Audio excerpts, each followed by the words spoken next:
looks like a compromise for the environment, and they're just getting bolder and bolder. They introduced the nuclear neutrality plan. Didn't tell government, just announced it. The day we found out was the day the government found out, and Natural England just said, we've launched it. Excuse me, Mr. Mayor. Crazy. Sorry. Right. Thank you. You actually responded to my request of silence quite quickly. I should be a teacher or something. I'm impressed. Well, welcome, everyone. I'm really pleased to see you all here for this really exciting event with such a brilliant panel. We have Ben Houchen, the Mayor of Tees Valley, who is a prized, I think, conservative economic reformer and practitioner of regional industrial strategy, if I can call it that. We have Margot James, former business minister and the executive chair of the Warwick Manufacturing Group at the University of Warwick. And we just realised that we've known one another for 18 years, which made us sad. Time is a terrible thing. We have Professor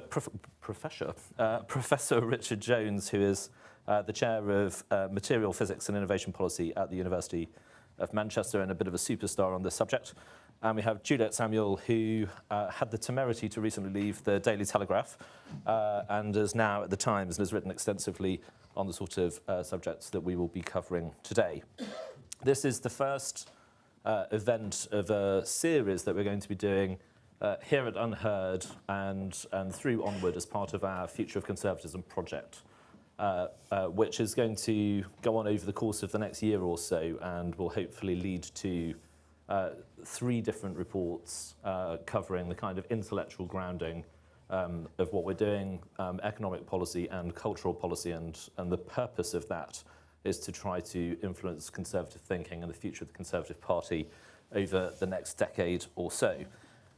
I've promised myself that after years of saying we need to have an industrial strategy, I'm going to stop saying that we need to have an industrial strategy, and instead we're going to start having conversations and debates about what a British industrial strategy should be. How do we build on our strengths?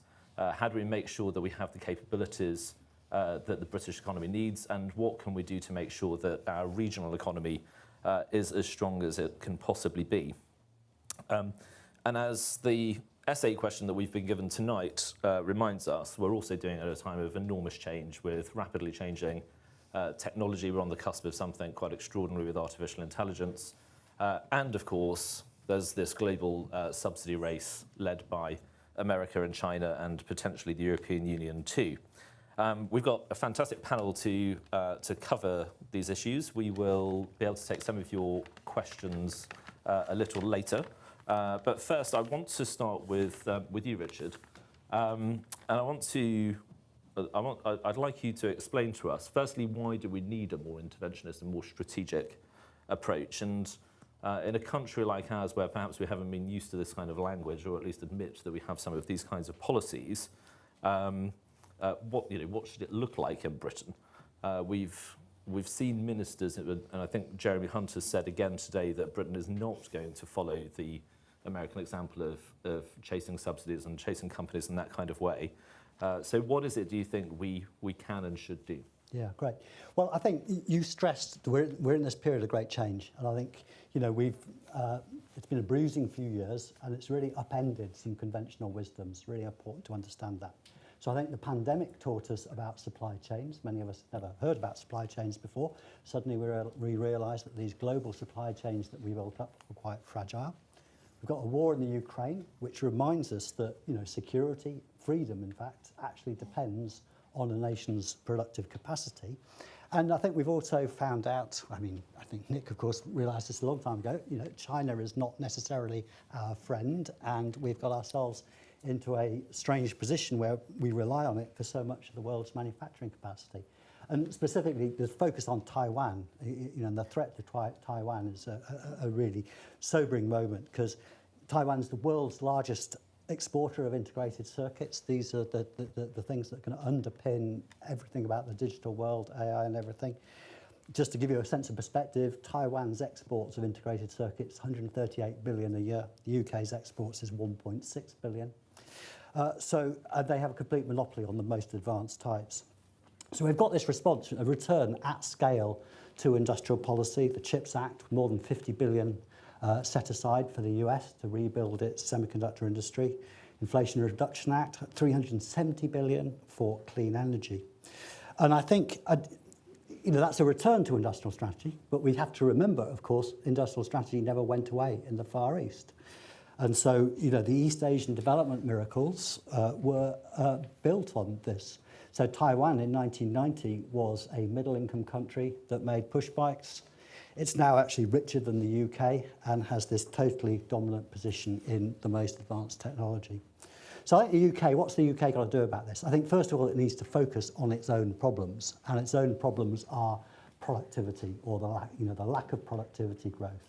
I think pretty much everything that's uncomfortable about the UK at the moment, wage stagnation that we've seen, difficulty in funding public services, this comes because of the productivity stagnation we've seen since the global financial crisis.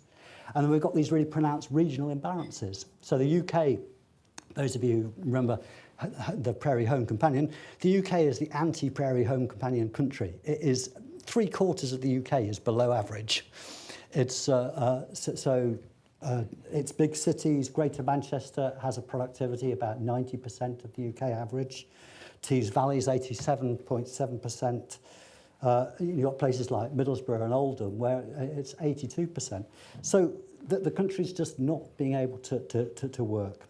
So productivity growth comes from the private sector. It comes from companies making better goods and services, improving their processes. It comes from innovation. It comes from research and development. The government needs to support this, and that support is more than just a science policy.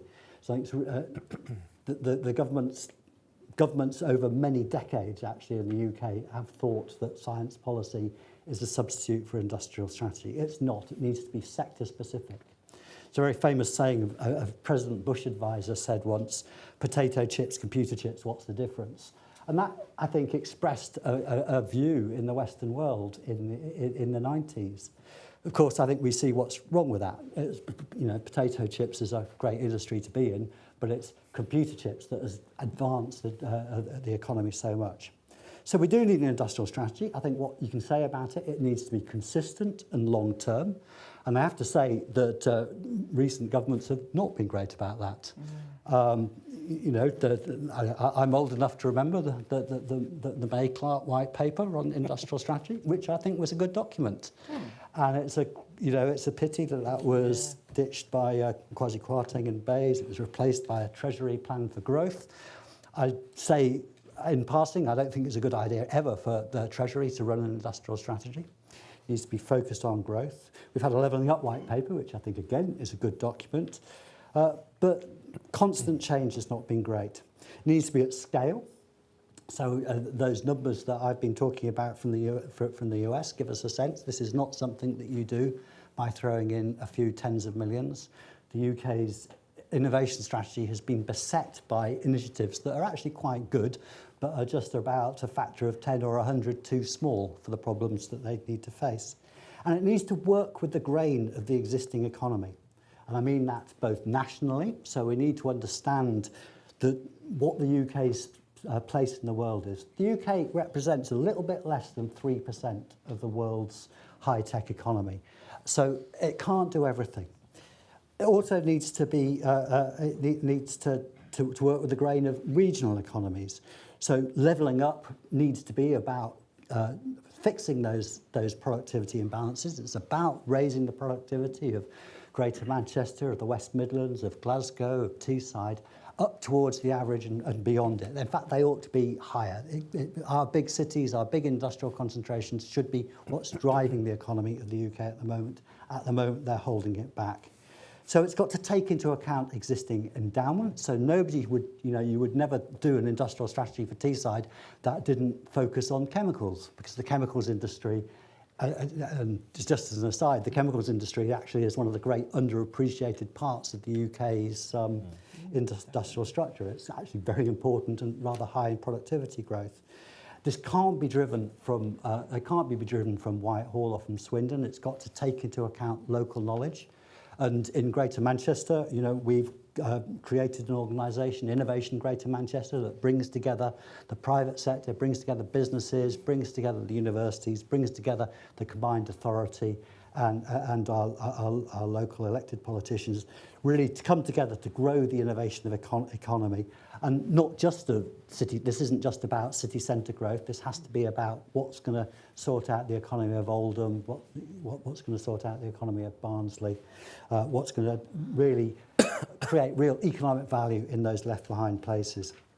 So, to be positive, the Levelling Up White Paper introduced innovation accelerators. They were a good thing. There's only 3 of them. It's only 100 million. It's only over 2 years. One of the underappreciated things about the CHIPS Act is how much actual regional economic development there is in there. It's $10 billion a year for $10 billion in total for regional innovation hubs. So in the left behind cities of the Rust Belt of the United States, that's got to be part of this. So innovation industrial strategy, if you get it right, it can solve many of the problems that we have. I think it needs to focus on our economic growth problem. It's, I think, the true way to do levelling up, by creating real economic value in places that are currently not doing well enough. Thank you very much. I think we'll return to several of those themes as the conversation goes on. Juliet, I wanted to ask you about a couple of specifics. So we're still sort of scene setting, I suppose, but maybe in a more specific way now. So technology is obviously a hugely important part of this. You've written that we can't uninvent AI, can't just pretend it's not happening like the Italian government seems to have decided recently. And actually, there may be opportunities for Britain being free of the EU regulatory frameworks to try to be nimble and agile in this kind of way. And then differently, another example is energy policy, which is obviously quite fundamental to having a successful industrial base. We have internationally uncompetitive energy costs for business. We are energy importers, which is obviously one of the things that's fueling inflation here. We obviously wouldn't start from here when it comes to energy policy. We've made some, I think, some pretty serious mistakes over the decades. But on those two examples, do you want to say something about where we should go from here? Yeah. So on the AI point, I think that there is a huge acceleration going on in the impacts that it's going to have on the economy and on all of our lives. And I think that governments are very unprepared for this in a way that's quite dangerous. And even just on the economic front, I mean, I've written about it, but I keep sort of meeting business people or entrepreneurs and who say that this is basically, they're building this into their business in an integral way. And one, for example, told me he started a company 6 months ago. He thought he was going to have to hire 25 people. When ChatGPT came out and he played around with it, he realized he only needs 5 people. And that's the scale of the change that's happening. But along with that come huge dangers. And anyone who has spent some time on ChatGPT will pretty quickly realize that it's capable of what in the industry they call hallucinations, which is a very nice term for saying it's wrong and it lies. Mm-hmm. You can ask it for facts and it will very confidently tell you X or Y, and it will extrapolate from them, and then when you catch it out, it will invent sources. And so there's a huge need for the government to and for the industry to together work out a regulatory and standards model that is going to allow for innovation and for this huge productivity enhancement that is about to happen, but for also to protect us from some of the malign effects or potential malign effects. And the regulatory framework we have at the moment is totally either irrelevant or obstructionist. And we have GDPR, for example, which we sort of developed with the EU and now inherited post-Brexit. And that GDPR is the reason behind the Italian regulators' banning of ChatGPT, because essentially they said it doesn't deal with data in a way that's compatible with the law. You have individuals uploading huge amounts of personal data onto it in order to get it to generate useful information for them. Well, what that shows us is that the regime we have is completely unfit for all of the tools that are coming our way. And what we actually need to do is speak to the companies that are selling these tools and inventing them about how we can develop transparency standards, for example, so that models that are sold to companies or rolled out publicly tell you what data they've been trained on, who owns that data, where it's from, what you do when it gets stuff wrong, or how you work out, where it got stuff wrong, that kind of stuff. And outside the EU, we do have an opportunity to do that. And instead, we're wasting time on things like the online safety bill, which is going to go take us nowhere very fast. And then the other the other topic you asked me to talk about was energy policy. There's a real temptation in Europe right now to say, well, we're in this mess because of Putin. We're not in this mess because of Putin. Gas prices started to shoot up about a year before the invasion of Ukraine. We're in this mess because we have chronically underinvested over a decade or more. And we've pursued policies that were manifestly going to lead us to where we are now, namely shutting down reliable, cheap baseload power and not funding replacement in the form of nuclear and more gas. In fact, the best way you could decarbonise the world would be to switch from coal and charcoal to gas. But don't get me started on that. But the point is that we could reverse this, or we could mitigate it very quickly if we just admitted that we need to put a lot more money into nuclear. So the government talks big talk about Great British Nuclear or whatever. The fact is it's peanuts. It's not going to change anything in the industry. It's not going to change any economic equations about when or how or who will build nuclear. What we need is actually to look at countries that have done it successfully, like Korea, where they have a national nuclear company that has got the cost down by building consistently over a long period, developing expertise and a supply chain. And on the gas front, in some ways, there's a lot going on that could be positive. There's huge discoveries of gas in the Mediterranean on a scale that could easily replace Russian gas if we were actually to enable it to be developed. But instead, what we're doing, rather than having an industrial policy, we're allowing the rapid deindustrialization of Europe. Everything that can be packed up and taken to the US is being taken because it's simply not economic to operate in Europe anymore.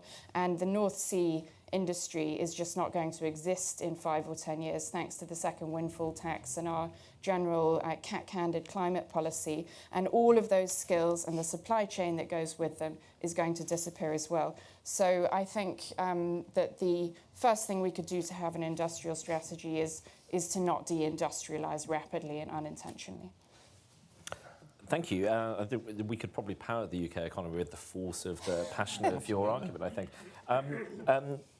Again, I think there's some interesting themes that are coming across with the sort of short-termism, deindustrialization, the sort of the dead hand of the Treasury.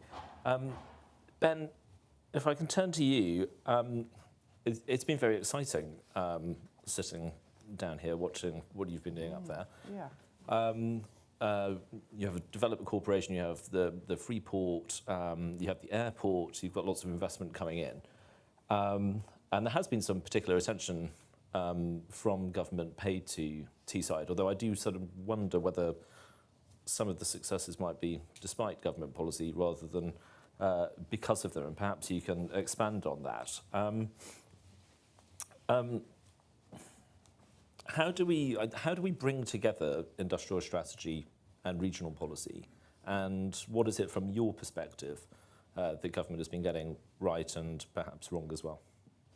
So I think the government still doesn't speak the language of business. Locally, internationally, they don't understand as well as they talk about. They don't understand the certainty that industries need, particularly new emerging industries, of confidence, certainty, and to be frank, in this modern world, funding, given what's happening, not just in China and North America, but now what seems to be emerging even in Europe as well.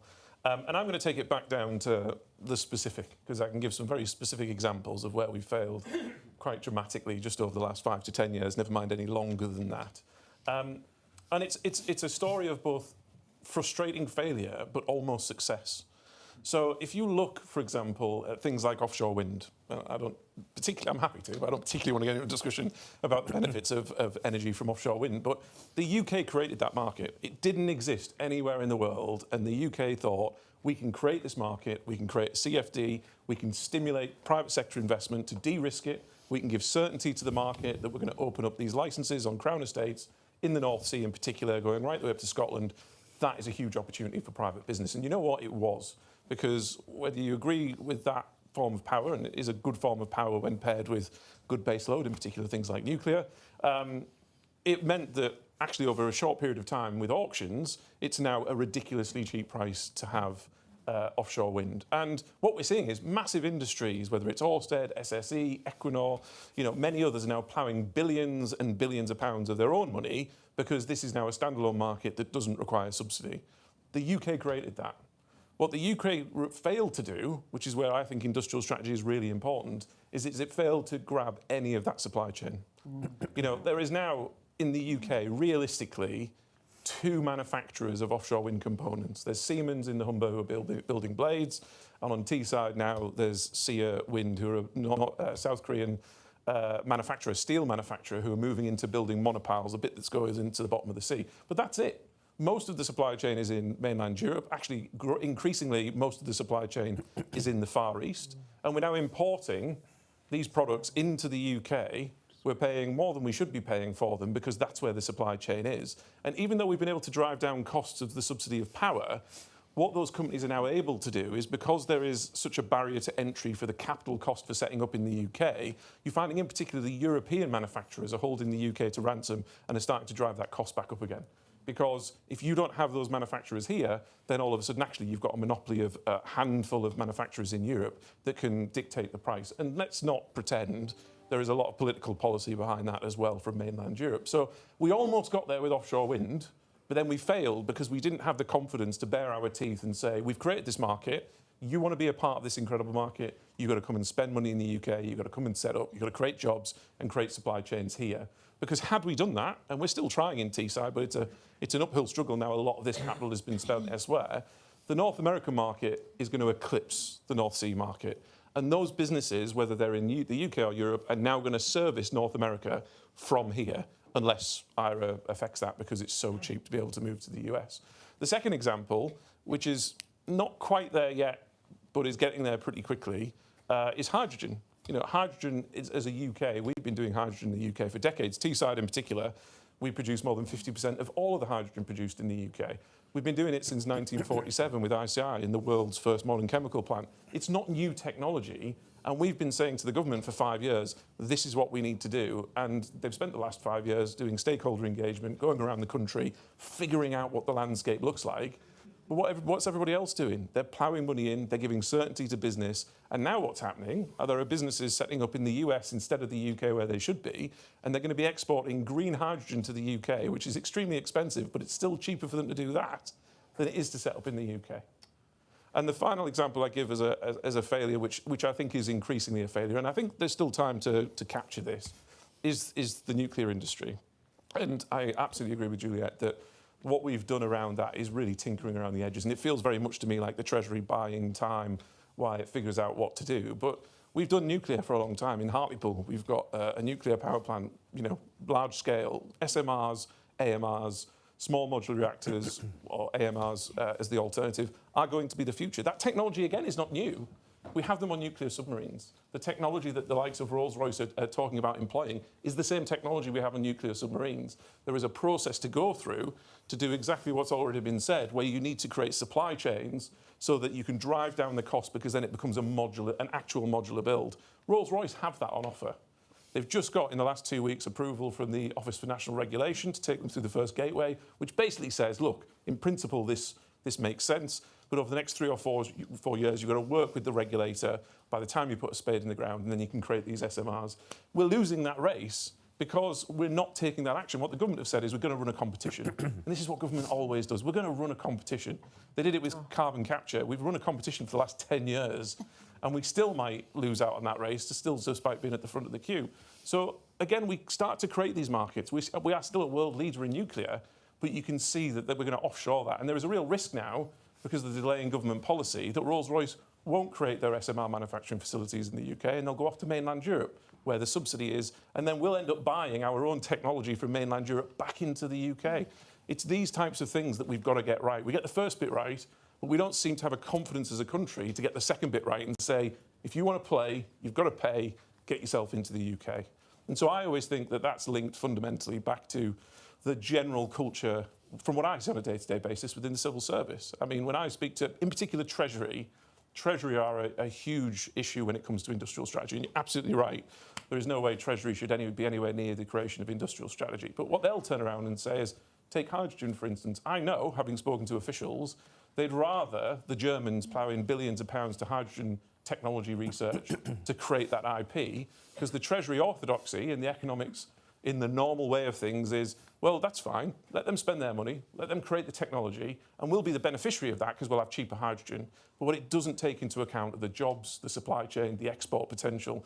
But that's what Treasury do. It's why we weren't able to capture the CFDs for offshore wind. It's why we're going to miss out, I think, if we're not careful on nuclear. It's why we've missed out elsewhere as well. And the other final point I would make is the reason I get so passionate about industrial strategy is not just because of the pure economics of it, but it's about the pride that it gives to local communities. And with the greatest respect, because actually it's absolutely essential to the UK economy, you know, transactions on a Bloomberg terminal are great, right? They account hugely to the UK GDP, and nor should we ever try and give up our place in the world as a leading country in financial services. But that doesn't create pride of place. It doesn't mean that people in Middlesbrough or Bolton or Stoke feel a sense of pride that they as an area can contribute back to UK PLC. They don't see that they can, whether it's in life sciences or whether it's in big chemical industries like in Teesside, that has the economy, especially the local economy, can have a huge driver on local communities, on community cohesion, or even down to patriotism. It can have a huge impact. And I saw it, I'll just finish on this point, I saw it in Teesside, which is again why I'm so passionate about it, in that when the steelworks closed in 2015, you could walk down the street and see that the bottom had just been ripped out of the local community. It wasn't just the 3,000 jobs that were lost that impacted 3,000 families, impacted our local community. It was the fact that we felt lost. We felt like we didn't have a purpose as a community where we could contribute back. It's about having it's about autonomy, it's about having self-reliance, it's about feeling like, as Teesside, which we're trying to regain, is we've got something to contribute back to the UK. We've got something to contribute to our great nation, and we can have a pride in that. So it's not just when we often talk about these things, we can get quite technical on economics, but do not underestimate the bridge that creates to local communities, families, and what we see ultimately at general elections, which I think is something that, to be frank, Boris got right in 2019 with levelling up, because people saw that there was an opportunity to bring that back to the local, that felt like there was a hope and an optimism that they hadn't felt in post-industrial areas like Teesside for many decades now.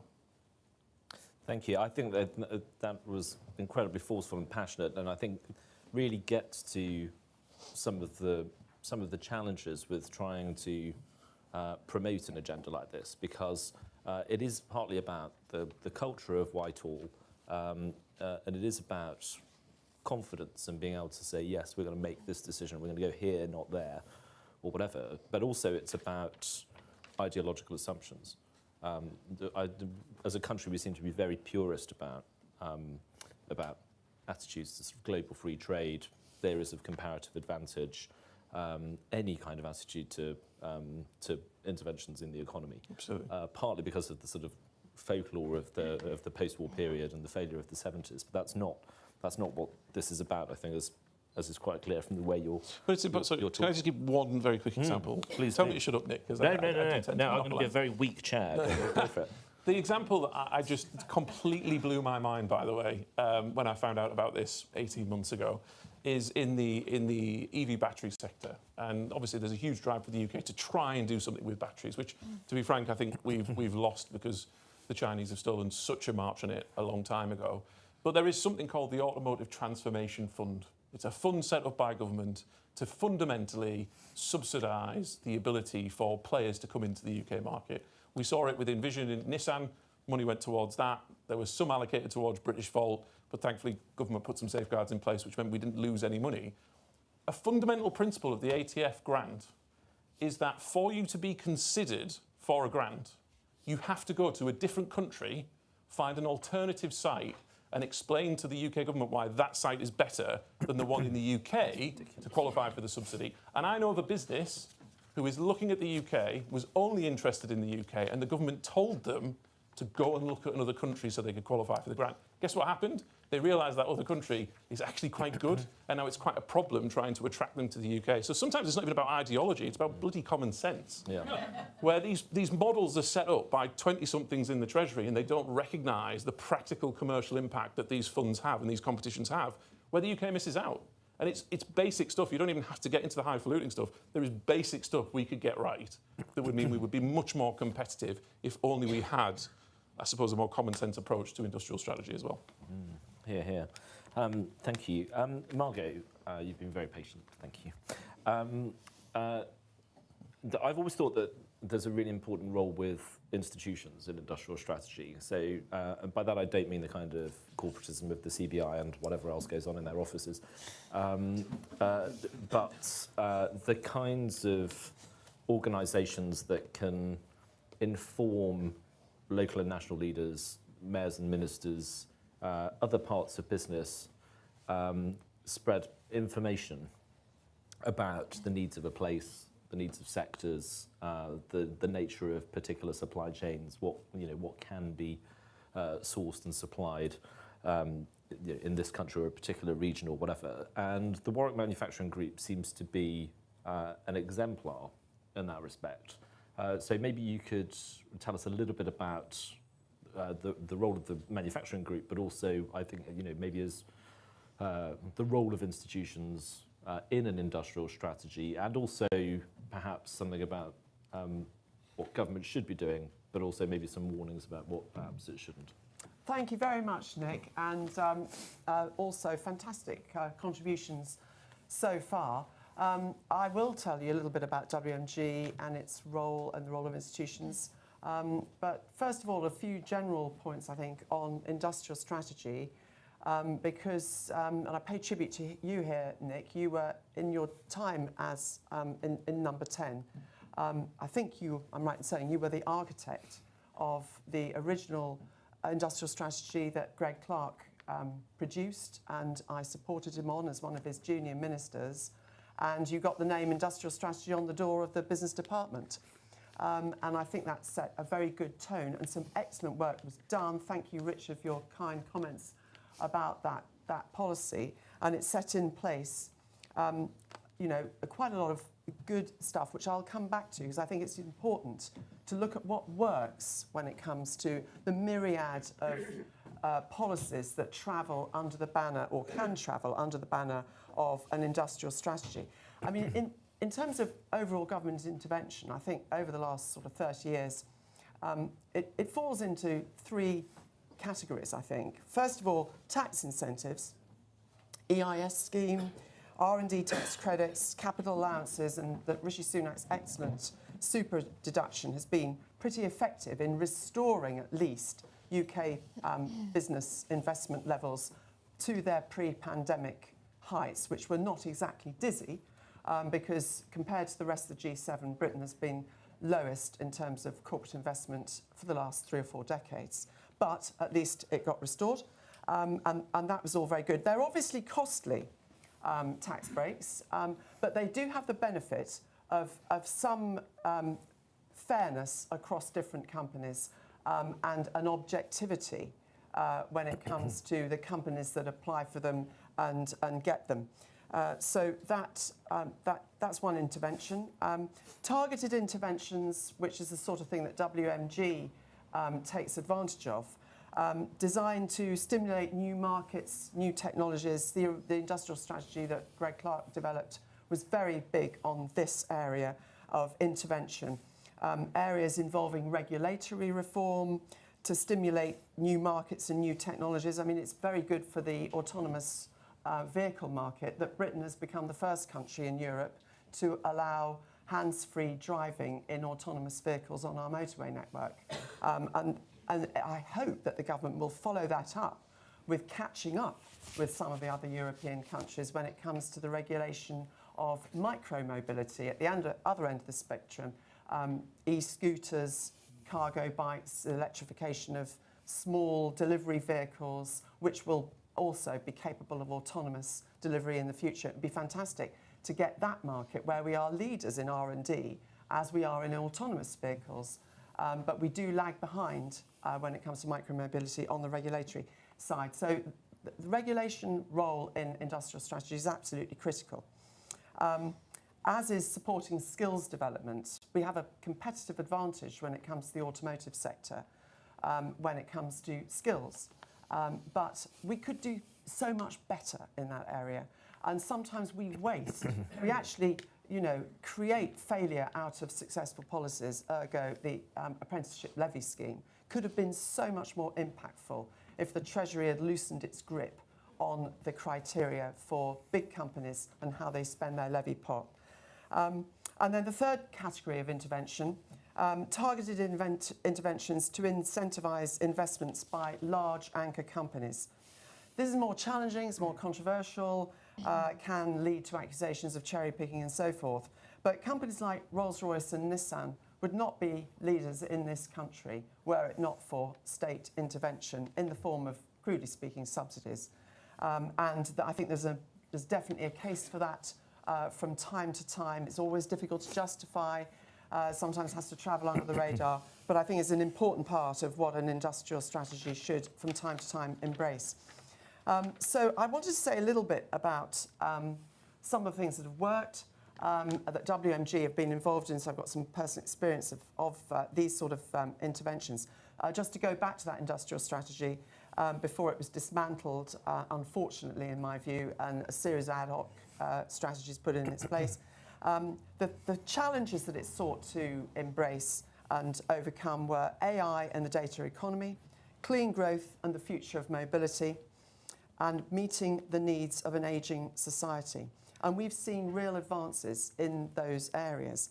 In transport and clean growth, the Faraday Battery Challenge, and I know we've heard from Ben about some of the drawbacks of the Automotive Transformation Fund, but it does have advantages as well. It has generated investment, it has attracted investment into this country.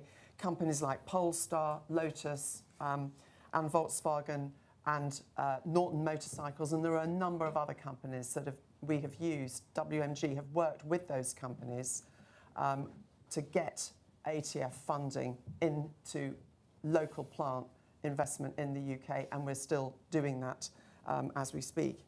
In life sciences, the Vaccine National Innovation Centre was established as part of the industrial strategy, and that really did make a huge contribution to the development of and rollout of the COVID vaccines. So that was an immense payoff from a relatively small investment back in 2017, 2018. In AI, early intervention has meant that 50,000 more people are now employed in AI in the UK, and the sector has attracted £19 billion worth of private investment. There's massive investment out there for new technologies, so it would be absolutely crazy for Britain to waste its preeminent position in the research of technology, new technologies, AI, big data, and so forth. I've got a few more things to say about the current. I think I'm encouraged by, we've heard about Jeremy Hunt's 4 E's tonight. He's also identified 5 areas where he wants Britain to play to its strengths, and he's willing, I hope, to intervene. The investment zones are a first step, but I think I hope there's more to come. And he's identified green industries, advanced manufacturing, digital technologies, life sciences, and finance, and he's added, all those things were really in our original industrial strategy, but he's quite rightly added financial services. Fintech has been the attraction of massive investment into the UK. It's a big UK success story. But all of these areas, as Ben quite rightly outlined, It's no good British R&D being at the forefront, as it indeed it is, in institutions like WMG. We're the leading battery research centre for R&D research across Europe. There is nowhere else in Europe that companies can come and get the level of R&D support throughout the battery life cycle as they can under one roof in the University of Warwick. There's a few places in Germany which are as good, but they're all across Germany. You have to, make a flight and a few train rides between entities, whereas in the University of Warwick, everything is there for companies, and it's a major draw. And I don't agree with Ben that it's too late for us to carve out a slice of the battery manufacturing industry in this country. We have left it very late, I would agree there. But we have huge R&D strengths, we have huge skills strengths over our international competitor countries when it comes to attracting battery investment. And it's not going to be so easy for China to sell batteries into the European Union and I doubt very much into the US either, because of the trade barriers that are erected to ensure that from 2027, 70% of the cathode materials have to be sourced and manufactured within the European Union. So it's going to be difficult for them to hold on to their preeminence. And we need, as a country, to use industrial intervention to secure our share of that new industry. Otherwise, it will definitely go the way of offshore wind, as Ben has outlined, where we do all the thinking, we do all the R&D, we create the market, and then guess what? We end up importing our own technology.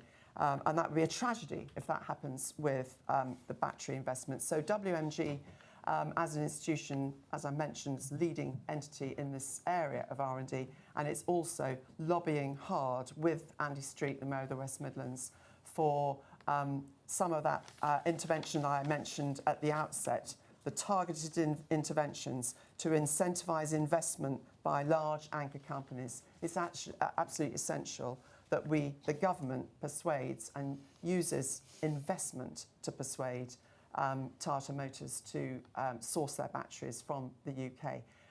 That would save the UK automotive sector, as well as create massive numbers of new jobs all across the country.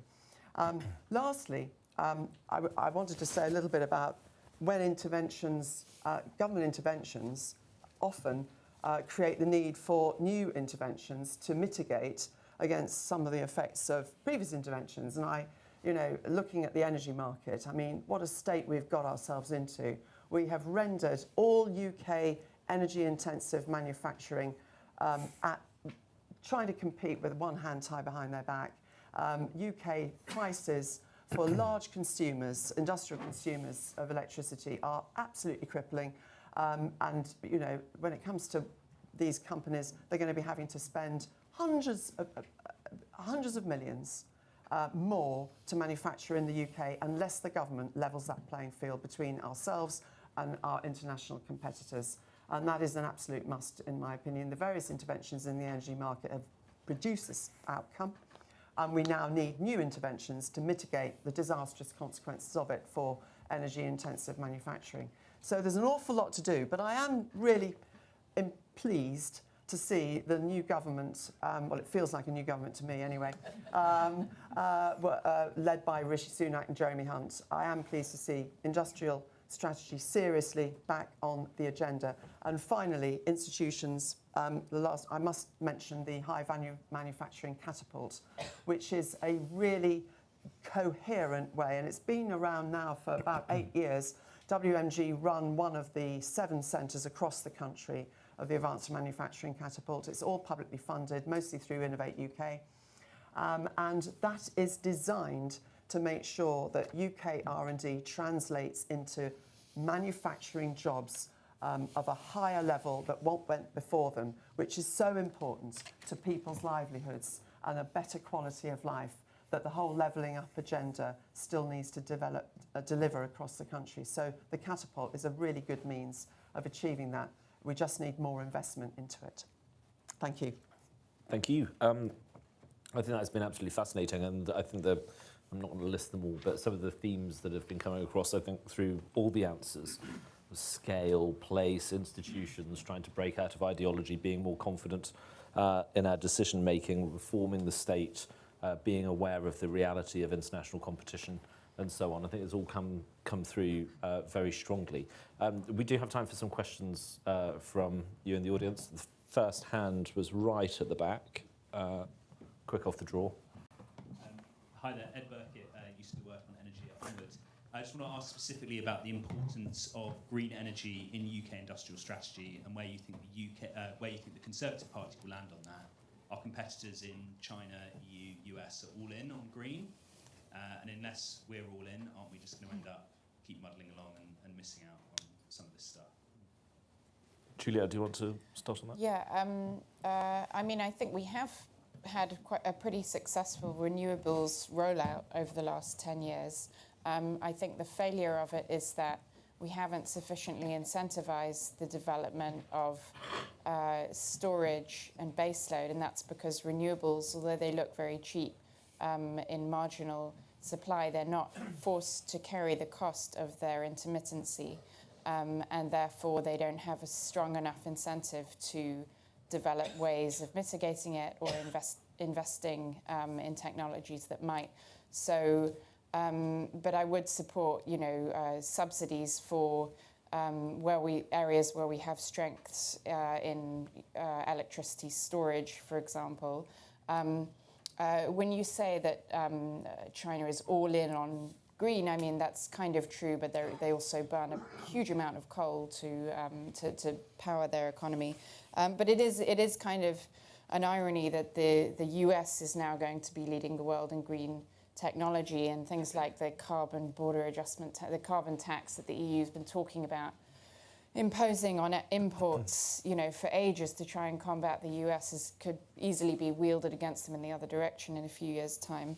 And I think, one thing I'll say on subsidies generally is I do think we need to do more subsidies, but I think we have to ask, how do we do subsidies in a framework that is not in the 70s model of keep an uncompetitive industry going along that would otherwise die, but how to pass the capital investment barrier so that the next generation of investment does not require subsidies. And that should be the benchmark for how we design policy. Absolutely. Thank you. Gentleman in the second row. Peter Wilson-Smith from Emeritus Consultants. I think it's clear from what everyone's been saying that industrial strategy is a long-term project and it takes time, but there's a sort of short-term issue we face as a country, which was implicit in the title, our response to the global subsidy race. I'd like to know, how do the panelists think we need to address that politically, because we're sort of caught between the EU and the US, and the potential damage of not getting this right is going to be, it's immense for the UK. Ben, since this is partly a political question, do you want to? I'm happy to. I think there are a couple of things there. I think one, there is the ability to specialise. You're never going to compete with the Far East and North American subsidy. I mean, we just don't have the pockets to be able to dish out as much money as they do. It's not where we're going to be able to achieve. There are some good examples, particularly something I think that the government have massively underplayed around things like carbon capture and storage, which will very quickly move on to carbon capture, usage and storage, where we are actually leading the world. And thankfully, it could be on a bigger scale, but thankfully the government in the budget announced up to £20 billion of subsidy to get those over the line. And I can talk about it in great detail, because the first project is going to be in Teesside. Net Zero Teesside are building a 1 gigawatt gas-fired power plant. That power is going to be decarbonised because it's going to capture the carbon and bury it 3 miles under the North Sea. And that's going to go back into the depleted oil fields. So there's some interesting circularity to that. We could do it on a much bigger scale. But what's true to say is the world is looking at that project. Literally on a weekly basis, we're hosting different states in the US, the Singaporeans, Gulf states, who are coming to look at that project to see how they could do it better. Because one, it protects things like natural gas in places like Qatar, obviously the huge gas reserves they have in the US, but it does it in a decarbonised way. Now, that is potentially, if we get it right, because we haven't lost it yet, a success story for the UK where we've created that technology. It's in the UK. We create the expertise and then we export that to everywhere across the world. Now, specialising in that I think being first to market is important as well. If you're first to market, first starter advantage, clustering effect, R&D around that can be a great exporter as well. So I think that's how I would in the short term. And I think in the long term, we've got to be very nimble of foot to try and specialise to then be able to export that IP and technology. I think just quickly on a second point that I would do if it was me, there are levers that we can pull, particularly with the European Union in the short term, that I think we should be much sharp-elbowed on. So, for example, last summer, we, as a country, provided huge amounts of gas to Germany. Our interconnector from the UK into the European Union, the physical pipeline that connected the UK to Europe, was working at 100%, and it very rarely does that, to be able to get enough gas reserves into Germany to protect itself over the winter because of the Ukrainian and the Russian conflict. We did that. The government didn't sing and dance about it. They didn't even use that to our advantage. Why we didn't go to the European Union, to be frank, and this might be a little bit too sharp-elbowed for some people, and say, if you want help from us, this is what we want in return. Try and reduce some of those trade barriers, try and get something out of it. But we didn't. We just did it because that's the way we do it in Britain. We play by the rules, stiff upper lip, it would be improper. It would be improper to ask something in return. This is for the greater good. Well, actually, that's not how the world works. So I think between specialisation and using some, we do have plenty of levers, but for whatever reason we don't use them to try and get a seat at the table or a bargaining chip to be able to do something in the short term. But ultimately, it goes back to the first point that Richard said, is that the problem we ultimately have, which, there are very big positives to it, but there are some minor drawbacks. The problems you don't really have in places like China is that they can absolutely plan for the next 30, 40, 50 years. They're not worried about an election that's going to happen in 18 months. And so we somehow need to bridge that gap to allow for a more sustainable strategy that is capable of surviving changes in government, which we haven't cracked yet, which is the longer-term solution. Yeah, and surely institutions are actually part of that can take you beyond those cycles. I will come to you, sorry, you were first, I think. Bennett Northcote. My question is about skills, actually. I saw a bit of work the other day looking at the number of people that we'd need in order to successfully retrofit housing, and it was a terrifying number. The panels talked about how if we get ahead on industrial strategy, then companies will locate themselves here. Does the government need to do anything more around, or Conservative thinking, thinking more about actually making sure we've got the skills then to service those industries at an appropriate cost as we move forward, including access to overseas labour? Margot? Thank you. Yes, I think the government does need to do more. We do have skills advantages in some sectors, as I mentioned, the auto sector, versus other countries in Europe. But the newer sectors, like the one that you just mentioned, retrofitting housing, battery, electrification skills, all of these sorts of things. The trouble with our FE sector is that it's so, the finances are so tight that they can't invest in anything that doesn't guarantee them, X number of bums on seats from September through the rest of the academic year. There's no give in their budgets. There's much more give in university budgets. And I am proud that WMG probably offer more degree apprenticeship students than any other Russell Group university. We have almost 1,000 students combining learning with working.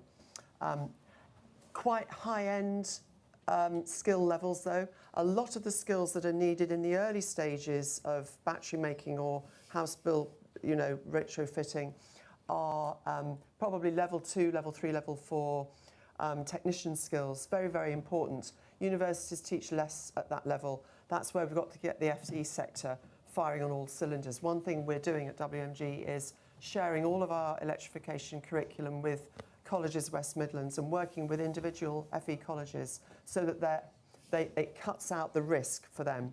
They can just take our training, our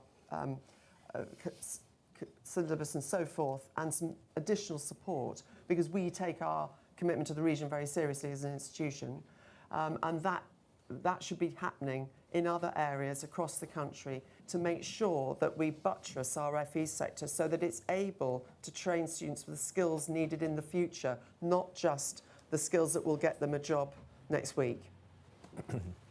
Lady in the front row. Yeah, so I'm Jackie Taylor, I'm CEO of Flying Binary. and we're working in the counter-terrorism domain. I've got to pick you up, Juliet, on what you said about AI. It's not actually true that regulation is holding us back, and I can evidence that. I've worked with the ICO over the last year to evidence why that's not true about GDPR, etc. I can send you, if I get your details, I'll send you a link to the report. What there is a problem with is so I work in the industrial Internet of Things. So AI is one component of that, but it's not the most important one. I'm an aerospace engineer, so I probably would say that. But the reality of it is we have to get combined regulation. So DRCF is a start, but it's 3 years too late, and all the things I need to be able to monetize the work we've been doing in Ukraine since February 22 and bring that to the UK. I'm going to take US investment for the simple reason I cannot raise the finance here. And so DRCF is a great idea, and it needs to be now. And I've done the work with DCMS to be able to push that forward. But I have to speak on behalf of the SMEs here. Our company is one of the first 250 SMEs. I'm part of that rabble in Shoreditch that gave us the 5.5 million today. And we are 99% of this economy. And if what we do with technology going forward is misunderstand the way that we need support, yes, we will move forward. You saw the disaster with Silicon Valley Bank and the 40% of the founders in this country that looked to, I mean, we all ran around for days, but looked to be able to lose their businesses overnight because we did not understand funding. The reality of it is we cannot have departments arguing one another about technology. We cannot have it sat in one hand. It's a horizontal piece. And the other thing about it is this government pledged in 2011 so how do we make an investment-led approach to technology with a cross-Whitehall play such that it's SMEs that benefit and not the hyperscalers, and we are back to oligopoly. Okay, yeah, thank you. Thank you. How do we do that? So quickly, Juliet, if you want to come back on the GDPR well, the GDPR point, and then Richard, was, if you want to I mean, address Italy's it anyway. regulator cited GDPR in their decision. If what you're saying is you could interpret GDPR in a more favourable way, then that, that's a good thing, and we shouldn't rewrite the whole legislative book if we don't have to. But I think we're going to I think GDPR has a lot of practical problems that could emerge. Well, others in the industry disagree with you, but we can discuss it. On the question of quite being inconsistent, I think that is a huge problem. And for example, there were quite a few headlines recently about the number of clinical trials in the UK going down and us slipping down the league table for clinical trials. And lots of people said this is because of Brexit. What it actually is, the main reason behind it is the NHS backlog, which is that, clinical trials fall down the list of priorities. And if you have a huge waiting list of people, then that's not going to be the thing that gets attention. So we do need, whether it's the new Science and Innovation Department or whatever it's called, that can actually take stuff out of, the NHS and out of, the Energy Department and actually, be a place where companies can go to filter through these problems and to coordinate. Another example, why is it that Cambridgeshire County Council is making a decision as to whether ByteDance whether ByteDance could build a huge HQ in this country? I mean, that is absolutely crazy that we delegate to that level a decision of that importance. So, I think there's huge problems with the government not having the guts to admit we need a strategy, and actually that doesn't mean that we don't believe in the free market. It just means that we can actually coordinate and do things competently in an efficient way. Thank you. Richard, do you want to come onto this point about fragmentation and structure? Yeah, I mean, I don't have a view on regulation, but on the scale issue, SMEs are really important to this economy. Frankly, actually, I think it's a weakness that this country hasn't got some big companies. If we look at the top 100 R&D spenders in the world, there are actually only 3 UK companies in that top 100, AstraZeneca, GSK and HSBC, if I remember rightly. So we're not, our institutions aren't particularly set up to support SMEs, and Margot and I have discussed this in the context of what the catapult centres can do. I think in my previous life, I was at Sheffield. We had a catapult centre there that was, I think, very effective, but it started out, not quite a wholly owned subsidiary of Rolls-Royce, but it was kind of, it had that character. So I think we do need, both as universities and other kind of institutions, to work out how we can work better with SMEs.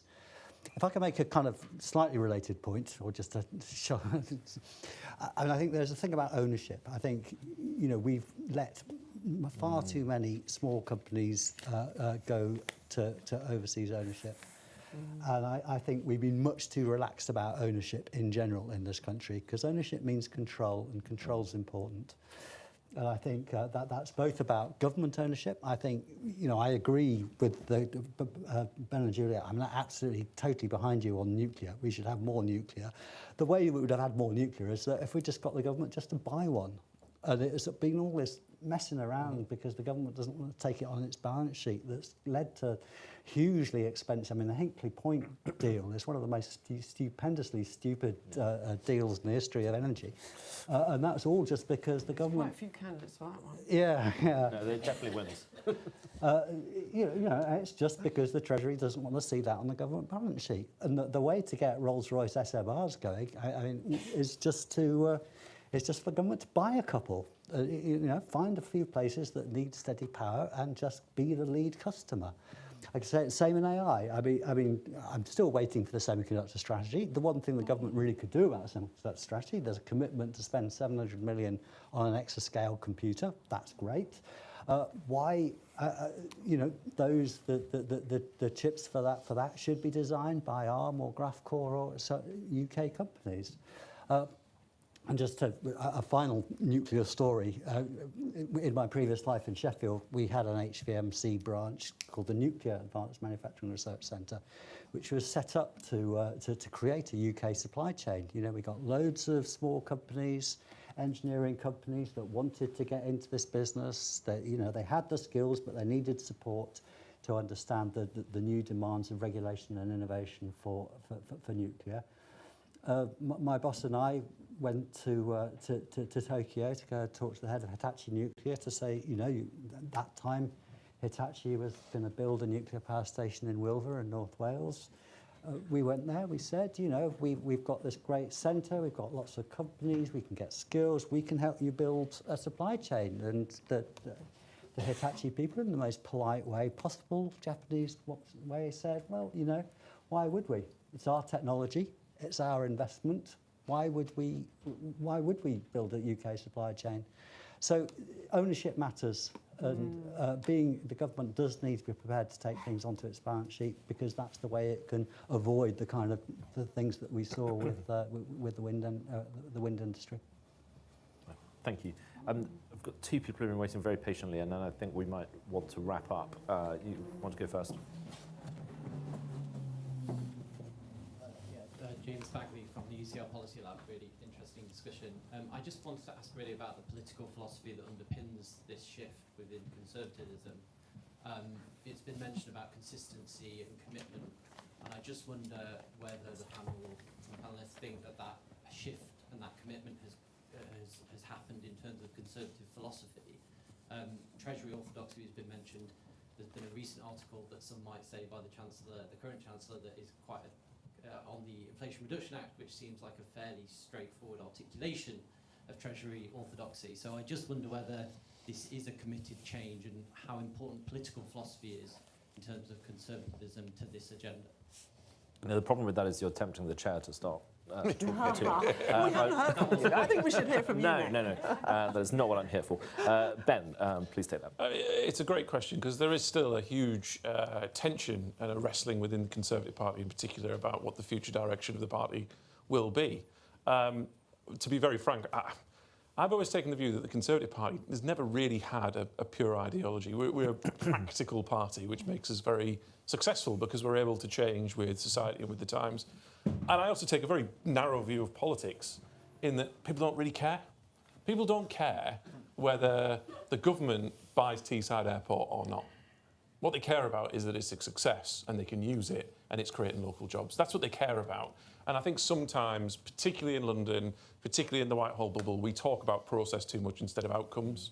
Because the people in the street, whether you're in Teesside or whether you're in Tower Hamlets, don't actually care. They want to see that things are being delivered. And I think that's the politics that I come from. Now, that creates a whole lot of problems in itself. Who decides the winners? Who picks the losers? What's the process? And that then gets into, I think, where Nick might want to jump in, is around the institutions. And it's around how you have a process that allows for that flexibility, but also doesn't put you into the never-ending cycle of just process. Because, like I say, it's a really interesting example in Teesside, which is why I'm answering the question, because we nationalised an airport.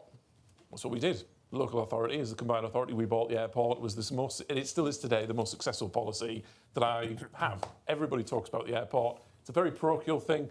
You come to Teesside, you'll probably get it. But at the same time, I'm also very proud to say that I helped design the Conservatives' most free market policy in free ports. It could have gone much further. It should have gone much further. But those two things to the general public are not inconsistent. They are consistent with the growth and redistribution and levelling up of an economy.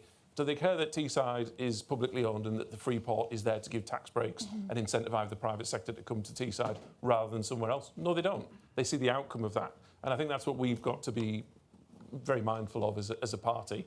You're absolutely right. I mean, Jeremy Hunt has been very clear in some of his messages in response to the Inflation Reduction Act. But like I say, we don't have the pockets that they do.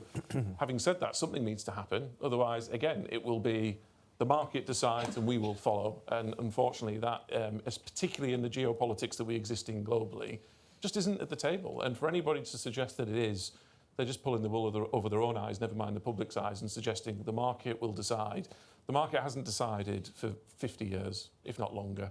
You know, just look at what's happening in Europe, look at what's happening in Ukraine, in Russia, in the Far East, look at what's happening in Africa. It goes back to the Belt and Road process with China. America first is not a new slogan.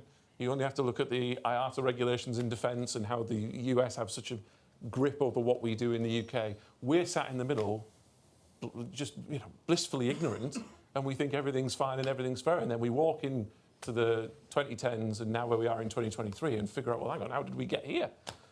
We've just got to be much more savvy than we currently are. And there are some in the Conservative Party that want to be purists, but I think that experiment has been tried and it has failed.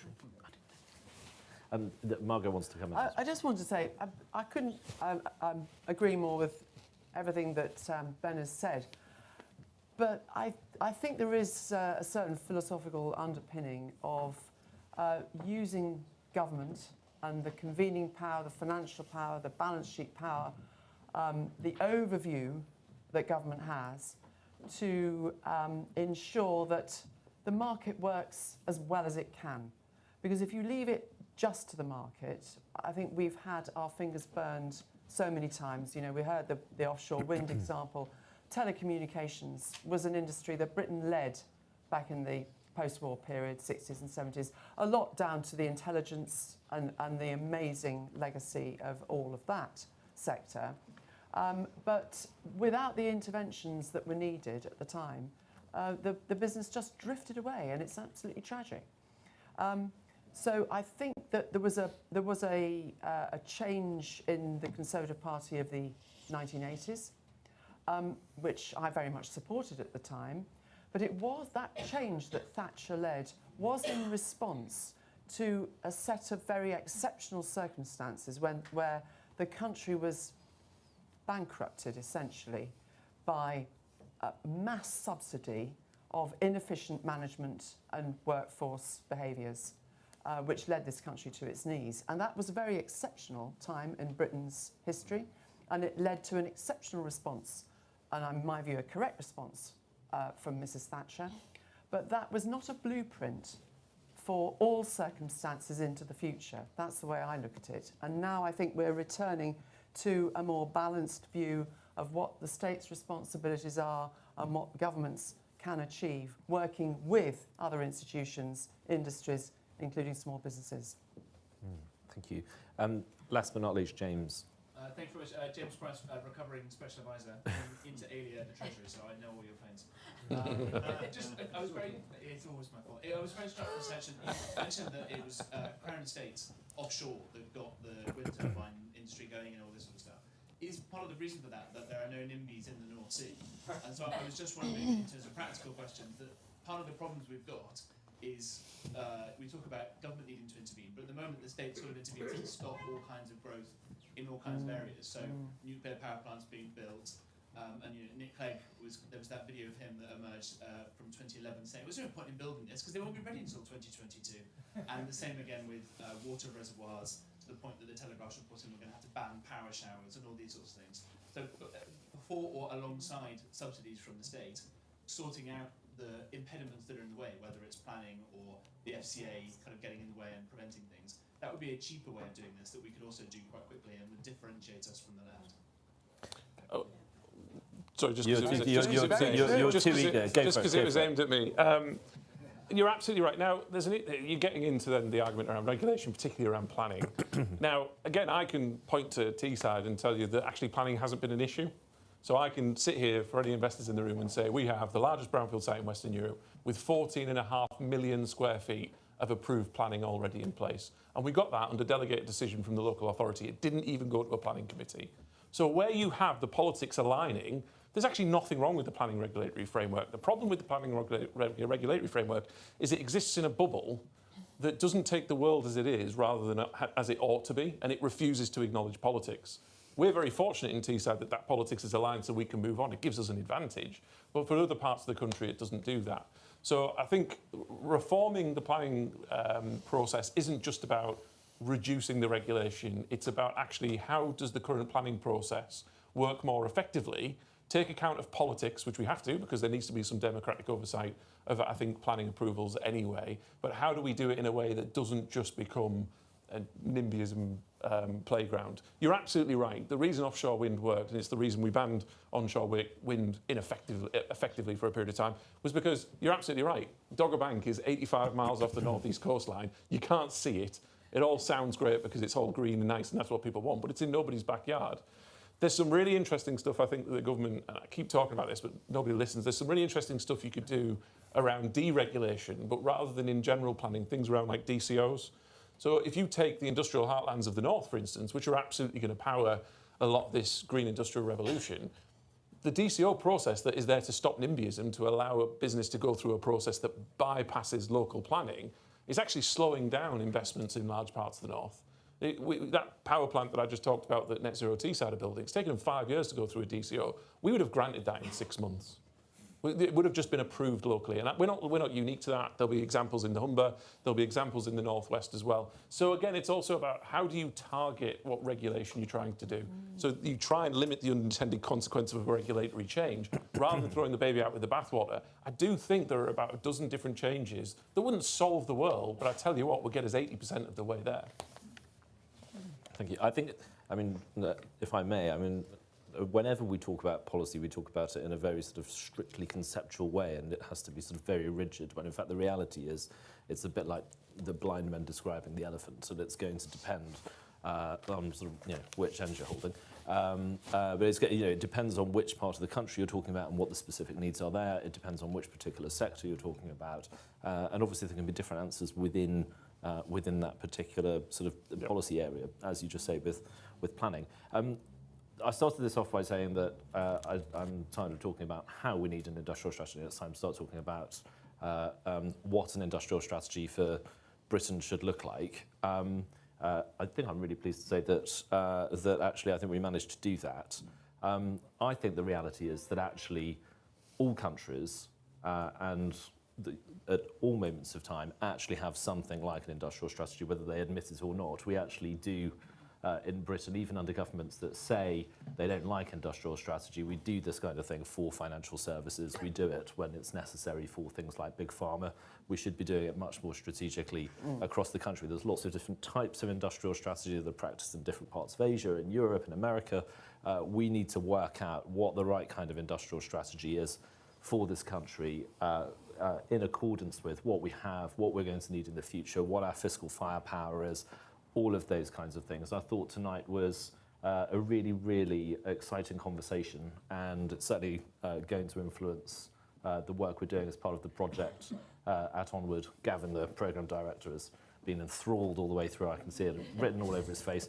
And our plan is to use this project in part to try to articulate the principles of an industrial strategy that should work for Britain into the years ahead. So thank you all for coming. I thought it was really enjoyable. I hope you did too. And see you here again soon, I hope.